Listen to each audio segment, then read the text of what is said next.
If I had been pursuing this the whole time, then I maybe would have had more to show, instead of having 3 different bands in college that are no more, and then a band on the Gulf Coast that's no more. Yeah.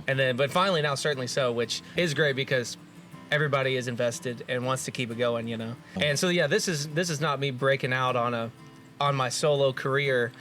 This is just kind of alongside, certainly so, and something that I've been doing the whole time, but I'm finally starting to take more serious and pursue more as a career rather than just playing cover gigs.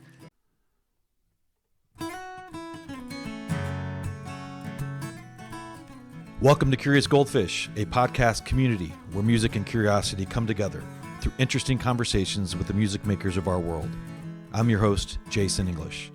You can find Curious Goldfish on all the major podcast and social media platforms, and of course, we have all of our content on our website, curiousgoldfish.com.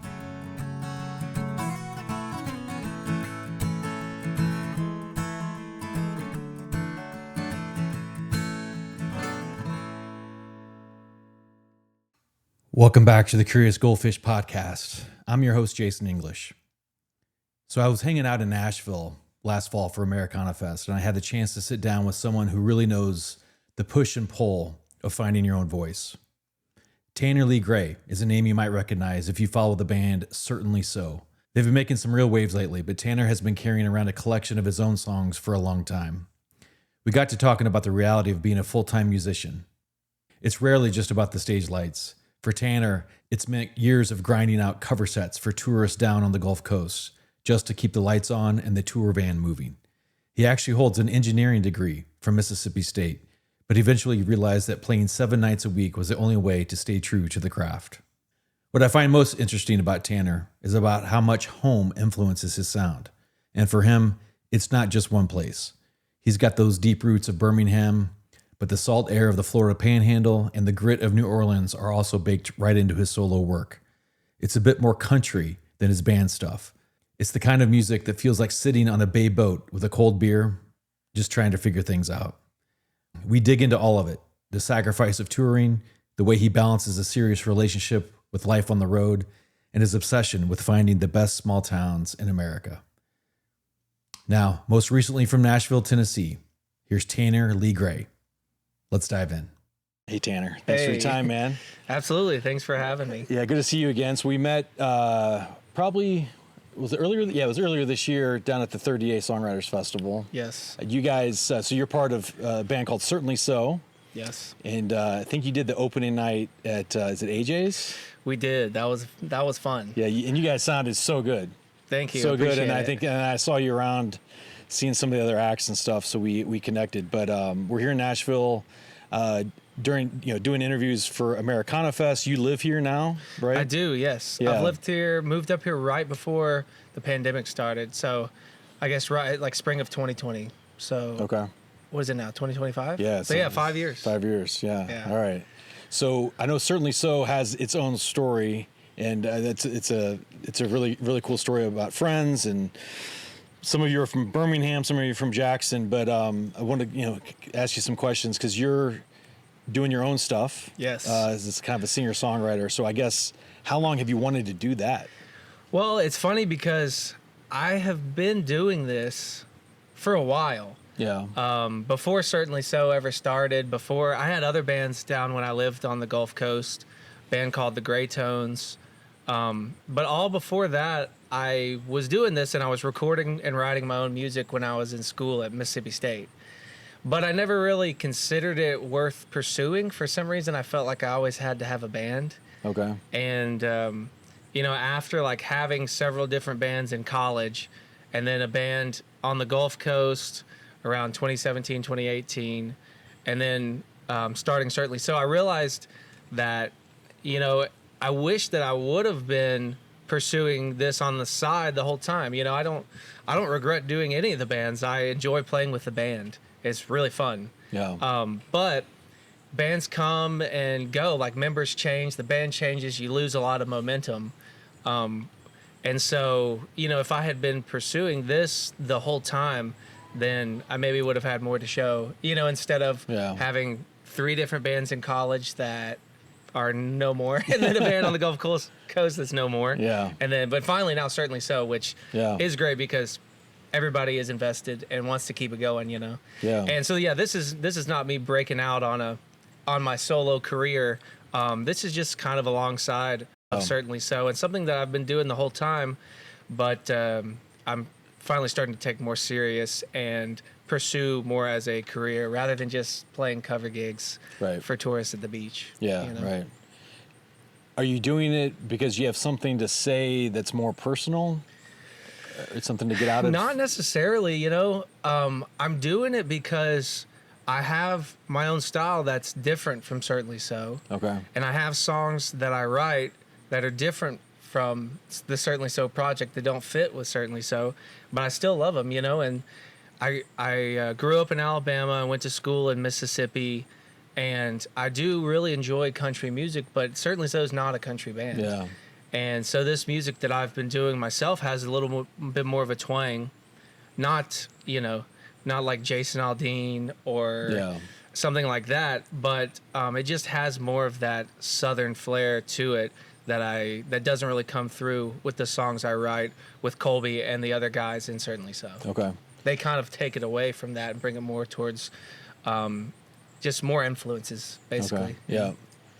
The singles that you've released, it's clear the Gulf Coast has been an influence, but this notion of home and kind of where home is and stuff, like, so you grew up in Birmingham, you spent time at 30A, Yes. and then now in Nashville. So, like, kind of looking back at your probably relatively short life, where's home for you?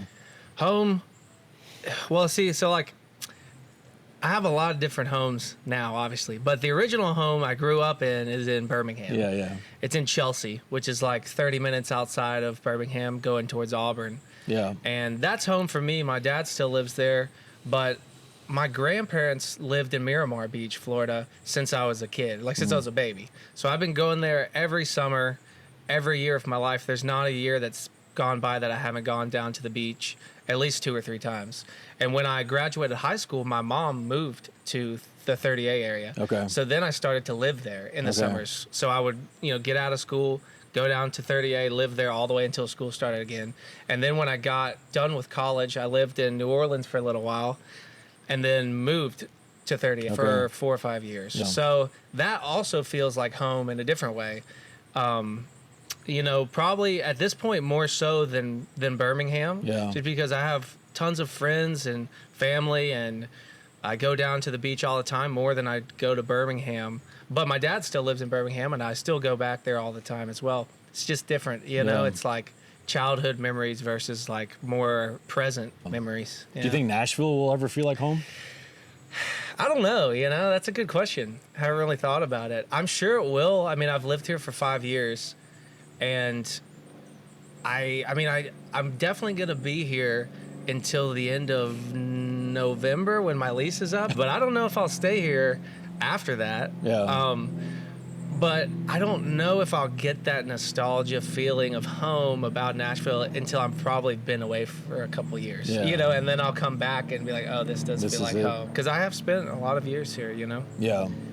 Late 20s. I'm 31 now, by the way. So, like, I've been here since I was 26, Yeah. Okay. Well, so, again, every musician has their story. When I think about you being in Certainly So, that has its time commitments, its relationships that you have to manage, the shows, all that stuff, and then this solo project that you're doing. I guess between those two things, are you able to just do music full time? Yes. Oh, that's good. Yeah. So that's another way that this kind of became a more career oriented thing, rather than just cover gigs, is because all of us, and Certainly So, we still have side jobs that we do when we're in Nashville. Like, the band's doing great, we got some followers, we got some streams, we're playing big shows, but most of the money we make goes back into the band anyway, and that's just a sacrifice that we've decided to make. And so in our time in Nashville, we all have side jobs. Zach, the drummer, does accounting work for his dad. He goes and does audits, Oh my gosh. Chase does like SEO work, consulting work, which, we all have college degrees, and so this is kind of us using those to make ends meet. Colby manages a pub the Village Pub up in Riverside Village. And then my side thing has always been music. You know, it's like their side things are kind of these non-musical endeavors, but mine's always just been music. Yeah. Because I worked for Great and Beer Company. Okay. Sorry, I know I keep touching my face. I just feel like my hair's everywhere. I worked for Great and Beer Company.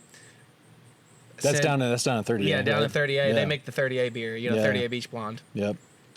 So I worked for them, and I ended up moving with the job to Birmingham, and then moved to Nashville. So I was working remote, and then I got laid off during COVID.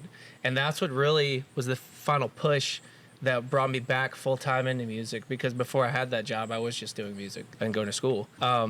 So yeah, my side thing has been music ever since then, and it was just me driving down to 30A in my Prius and playing 7 gigs in 7 days, sometimes more, in 7 days, and making as much money as I can, and then coming back, paying my bills, and doing the band stuff.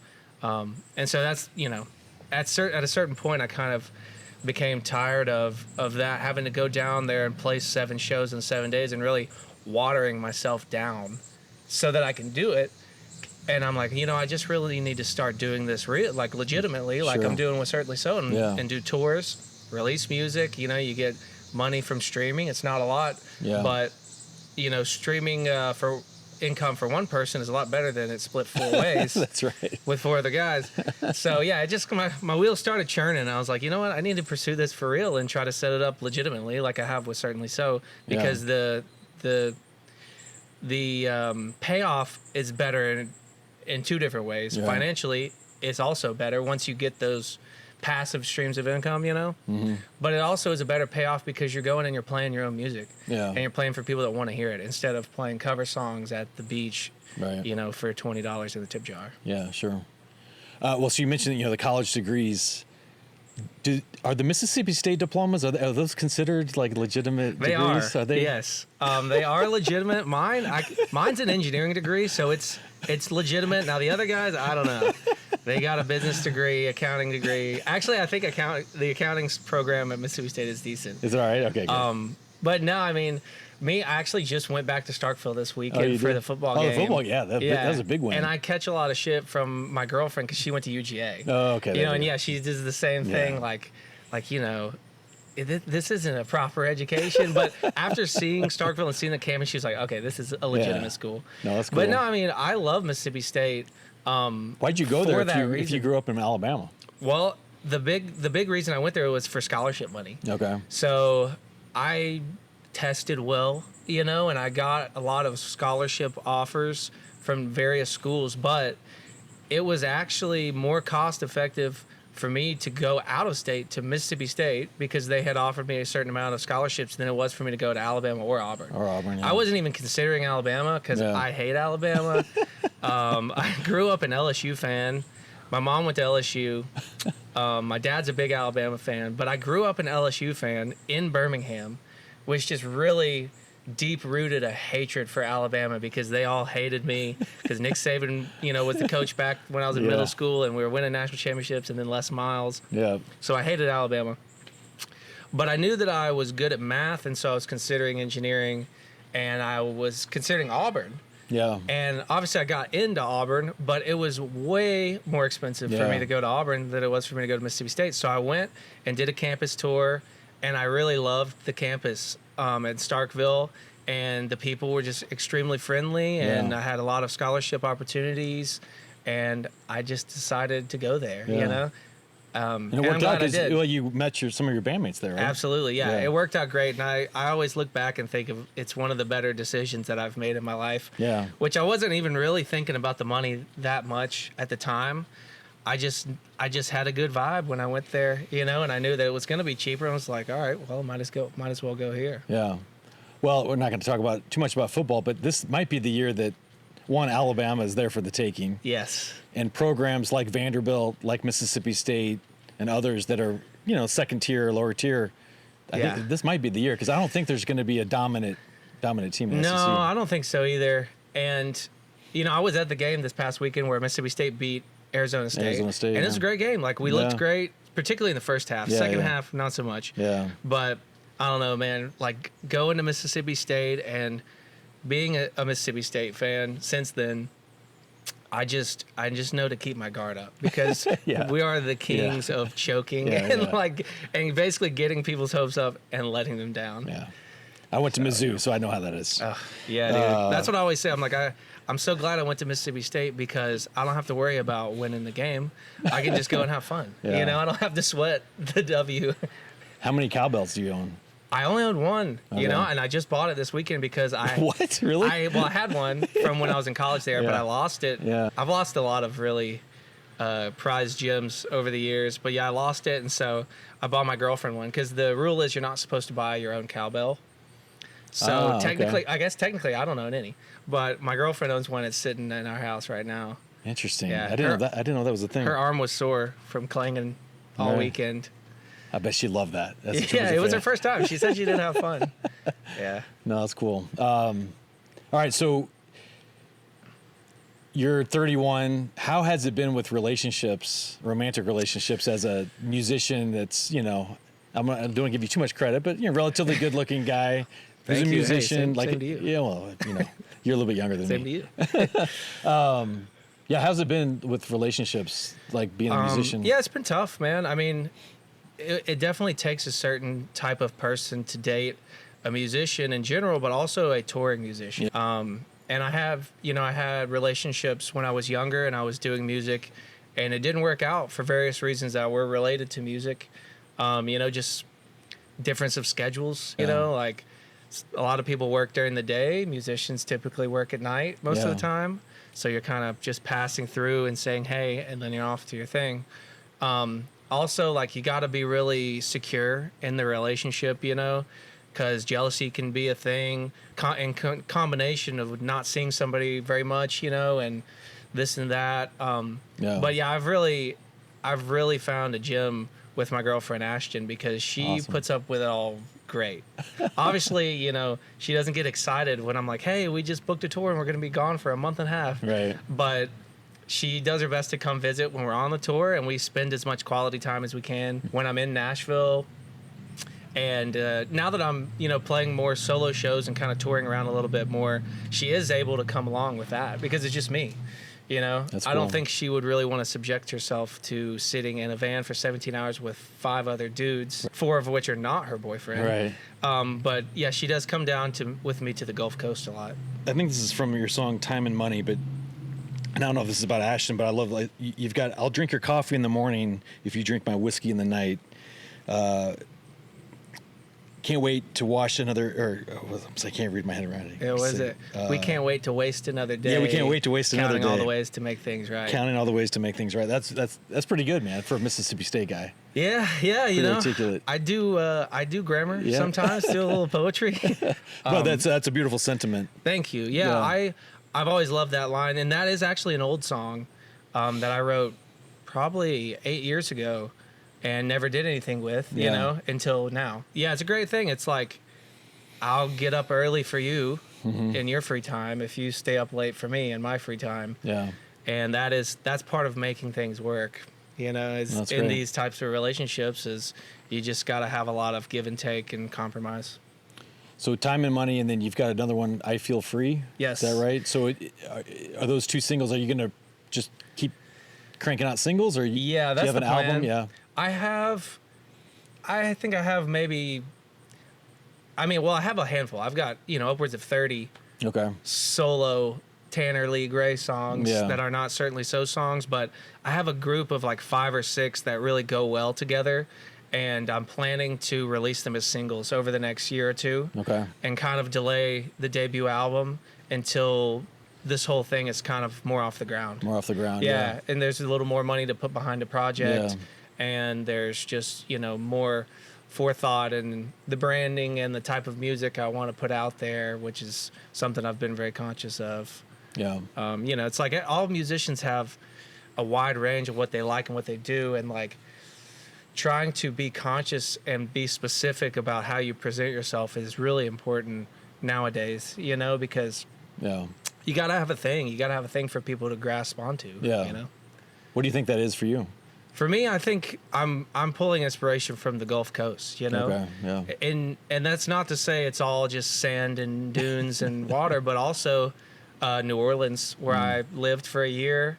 I love New Orleans as a city and the culture that's associated with it. I've been spending a lot more time on the Alabama coast, Gulf Shores, Orange Beach. I've got a friend named Brent Varner who went to Mississippi State, who lives there. And that's a whole different brand of Gulf Coast than 30A as well. A little more country, a little more redneck. Totally, yeah. The Floribama. Geez. Yeah, he's been letting me sit in on some gigs at the gosh. Floribama. So that's been fun. And then you get into like the Pensacola, Destin, 30A, Panama City, which is a little more beach, Florida driven. But I've also been venturing down to Apalachicola and St. George Island, which is part of the the Forgotten Coast, which is different than 38 too, you know. And you can just continue on down. Yeah. You can go down to Tampa, which is different, and then down to Naples and Bonita Springs, and then eventually down to Key West, which is full on tropical Jimmy Buffett, you know. Totally. Which I don't spend much time there. I have played there some, but that's kind of part of the Gulf Coast that I don't relate with that much. You know, I love it and I enjoy it, but it's not really me. You know, I'm not always sitting on the beach with a pina colada. I'm more like sitting in the bay with a bush light trying to catch redfish instead of trying to catch, I don't know, whatever you catch down there, marlin. Well, you can catch a lot of things in Key West. I was you can catch I was a lot more than fish, too. for the first time ever, actually a few months ago, actually a month after 30A in January. Never been there, and I ended up on the rooftop bar with a lot of naked people. Yeah. And that was something. So yes, I actually went up in there, and I think the very top level is the naked part. Yeah. But me and my girlfriend went to the level right under that. We thought it was the one, and so I went in there and I just took my shirt off just for fun because I was like, I can, you know, it's like I don't have to have my shirt on. And everybody just looked at me funny, and I was like, whatever. I put my shirt back on, and then we left, and we realized that was not the clothing optional part. You stopped short, man. Yeah, I know. Next time I go down there, hopefully we'll go to the top. It's, you know, I support that. I mean, you know, it's fine. Yeah, it's whether fine. you're a guy or a girl or whatever, if you want to get naked and drink some cocktails, I think you should be able to do that. Yeah. You know? No, I mean, it's great. But yeah, Key West that's different than it is different. Else. Yeah. Yes. All right. Well, cool. So, in terms of like what I'm trying to do in this podcast, you know, I believe in curiosity. You know, whether you're a college student or whether you're a little one or whether you're 85 years old. So, given where you're at, early 30s, I mean, you have your complete life in front of you. What are you most curious about these days? Man, that's a great question. I feel like at this point in my life, I am curious about the places that you can go, and the places that music in specific can take me. Because when I started touring with Certainly So, I got to start seeing all of these new places. And I mean, we're talking like anywhere from Dubuque, Iowa, which is not much to see, but also all the way up to like Portland, Maine, which is awesome. And it's a great spot. Yeah, and I really grew to love the New England area. We got to tour up the California coast, which was amazing. And all that stuff is really cool. And right now I'm so curious to find all the little small towns. Yeah. I love the small towns, you know, going to the little main street with the cafe where the waitress is like 70 years old and you get a cup of coffee. That's what I'm curious about. I want to find the best small towns in America specifically, you know. No, that's awesome. I want to see all the places. Well, I think like for you that can, play an instrument and sing, I mean, it's really kind of up to you to go and do that, right? Because you could probably just chart your course and for sure. Doesn't have to be completely perfect, but no, and that's so true. You know, it's like everywhere I go, I end up trying to talk to the manager and see if they have live music and see if I can get booked because it's just an excuse to go see somewhere new. Yeah, and make a little cash while you're there. Yeah. Well, good luck with everything. Good luck to you in Ashton. Sounds Appreciate awesome. it. Good luck with Certainly So. Well, thanks, Tanner. I would love to hear some music. Absolutely, we can do that. Hey, my name's Tanner Lee Gray. This is my song called Time and Money.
coffee in the morning, if you will drink my whiskey in the night, 'cause we can't wait to waste another day, counting all the ways to make things right. And she said, I've got time if you got the money, 'cause I don't like to be alone at night. Let's go down to the beachside, honey, smoke up all your cigarettes, 'cause these hot days will take forever if you don't have a hand to hold. I'd really like to love somebody before I get too old.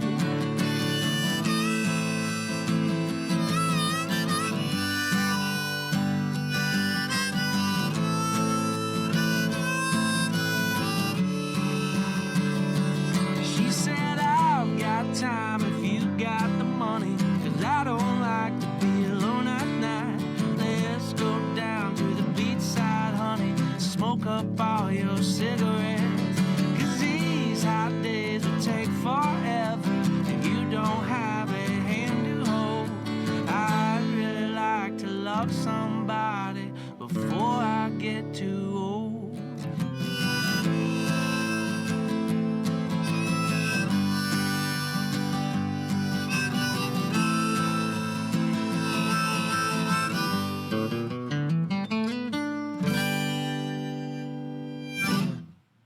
My name's Tanner Lee Gray. This is a song called I Feel Free.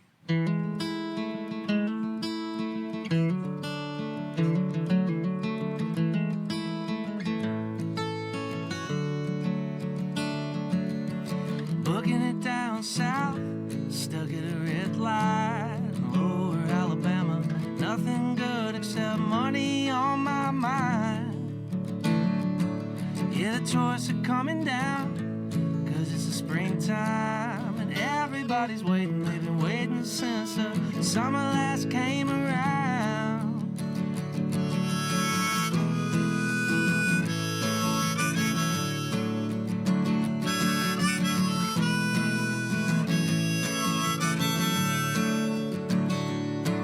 It's 6:15. I'm drinking an ice cold $7 Miller, shaking my head and throwing my money down. It's a green flag day, I'm watching the sunlight, flirting with the water as a big old peach sinks into the ground. And I feel free, I feel free. Ain't nowhere that I'd rather be.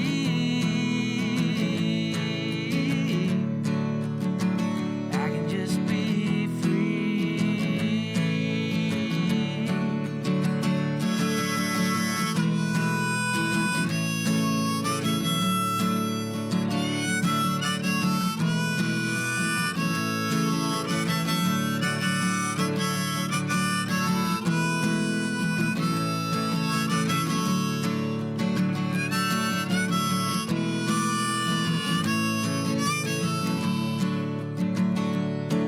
When the lights come down, the stage is set.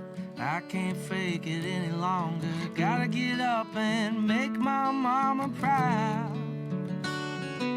Yeah, the band's fired up and the crowd ain't never sounded better. You could take me now, but just wait till the end of the night, 'cause I feel free.